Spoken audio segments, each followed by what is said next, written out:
سلامونه مینه او ادب د ګریډ افغانستان یوټیوب چینل ګرانو لیدونکو په دې هیله چې ټول به روغ او جوړ وئ او د صحت جامې به مو پر تن وي.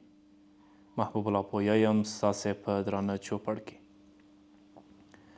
کوم چېرته زموږ مخکینۍ ویډیوګانې چې د ګریډ افغانستان یوټیوب چینل له لورې خپرې شوې وي لیدلې وي، موږ د لا تازه نومي کتاب څو نسخې د سره شریکې کړې او که مو نه وي لیدلې نو زموږ یوټیوب چینل ته ورشئ او نوموړې ویډیوګانې در سره وګورئ.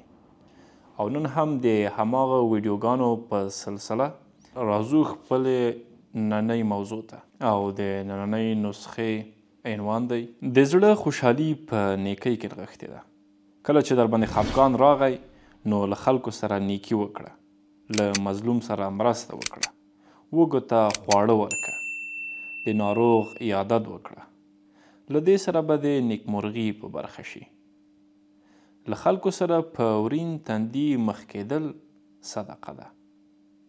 په یو حدیث شریف کې راغلی دی چې الله تعالی یوې زناکارې ښځې ته له دې کبله بښنه وکړه چې تږي سپي ته یې اوبه ورکړې وې او د همدې نیکۍ له کبله د جنت مستحقه شوه.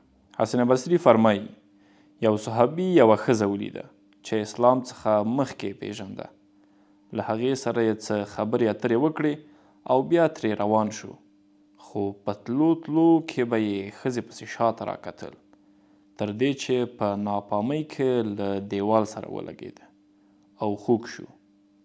کله چې رسول الله صلی الله علیه وسلم ته ورغی نو خپله کیسه یې ورته بیان کړه. رسول الله صلی الله علیه وسلم ورته وفرمیل الله تعالی چې چاته د خیر اراده وکړي نو په دې دنیا کې له ګناهونو رژوي. د نیوکو هرکلی وکړه.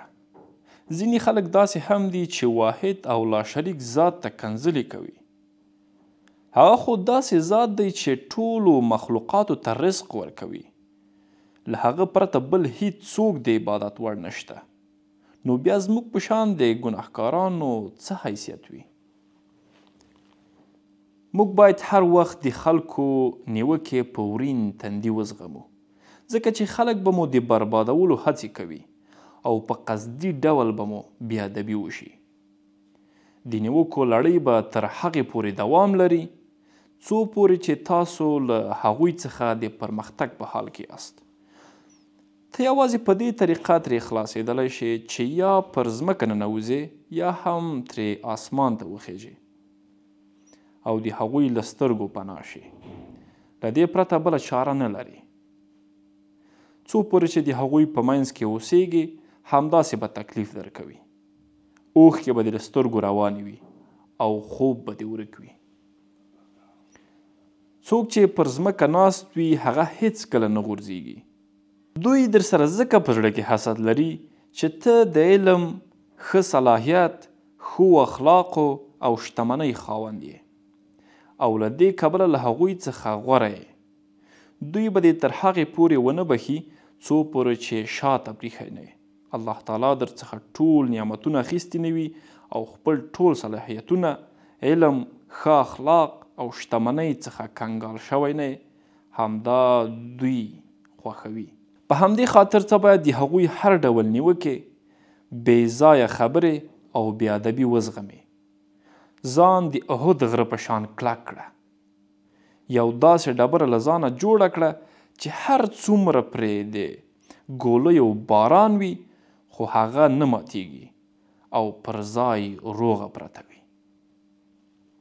که د خلکو نیوکو ته د غوږ کېښود او ځان دې ورسره په یوه تله کې واچو نو خپل حیثیت به له لاسه ورکړې.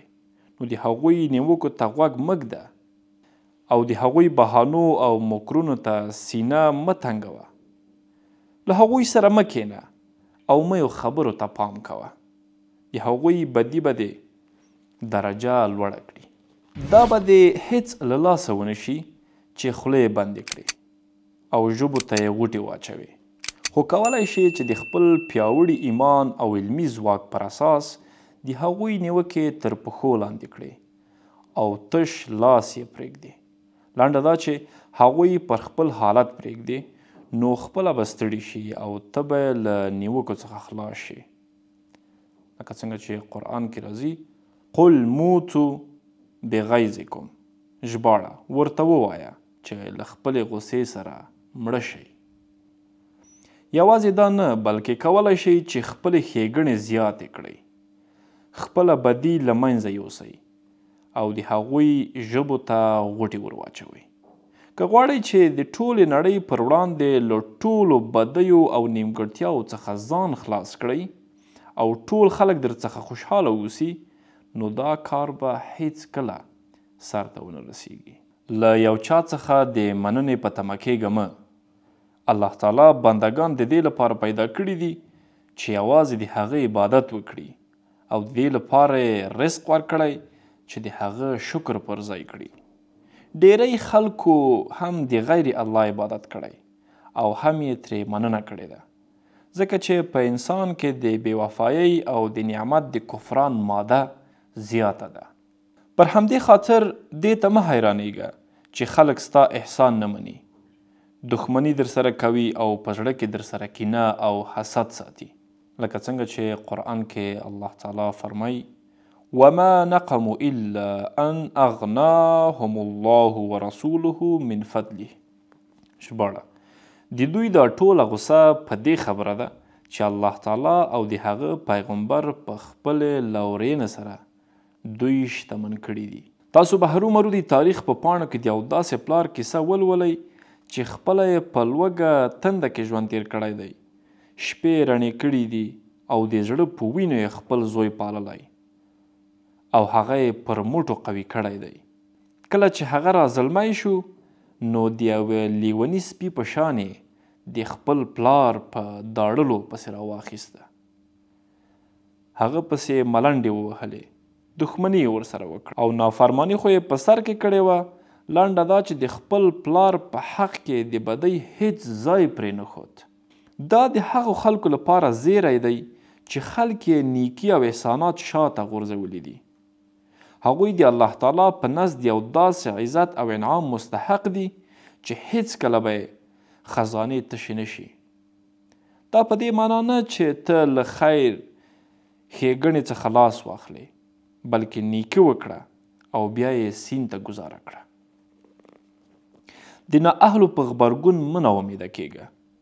ټول نیک کارونه یوازې د خپل رب د رضا په خاطر ترسره کوه. که دې خبرو ته د پام وکړ نو په دې کې هیڅ شک نشته چې همدا ته بریالی یې. د خلکو ناشکري به دې هیڅ هم کم نه کړي. ته به د پورتني لاس خاوند یې، په داسې حال کې چې پورتنی لاس له ښکتني څخه غوره دی. انما نطعمكم لوجه الله لا نريد منكم جزاء ولا شکورا. ژباړه او هغوی ته ووایاست چې موږ تاسو ته یوازې د الله تعالی په خاطر خواړه درکوو، موږ له تاسې څخه نه څه بدله غواړو نه شکریه. خلکو ډیر پوهان او هوښیاران له همدې کبله له پامه غورځولي دي، لکه هغوی چې د ناشکره او نه منونکو په اړه دغه الهي فرمان اورېدلی نه دی چې الله تعالی فرمایي مر کأن لم یدعونا الا ضر مس كذلك زین للمسرفین ما كانوا یعملون. دا سیزي او وزي ته به وایې هغه هیڅکله په خپله کومه بده ورځ کې موږ له سره بللی نه و.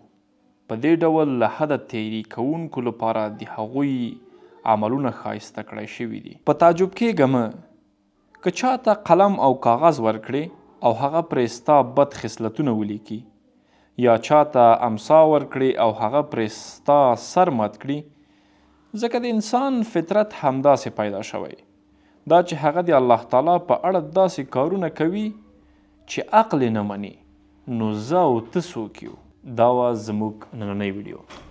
تر بیا مو چې په درانه چوپړ کې حاضرېږم په سپېڅلي رب مو سپارم. د الله په امان.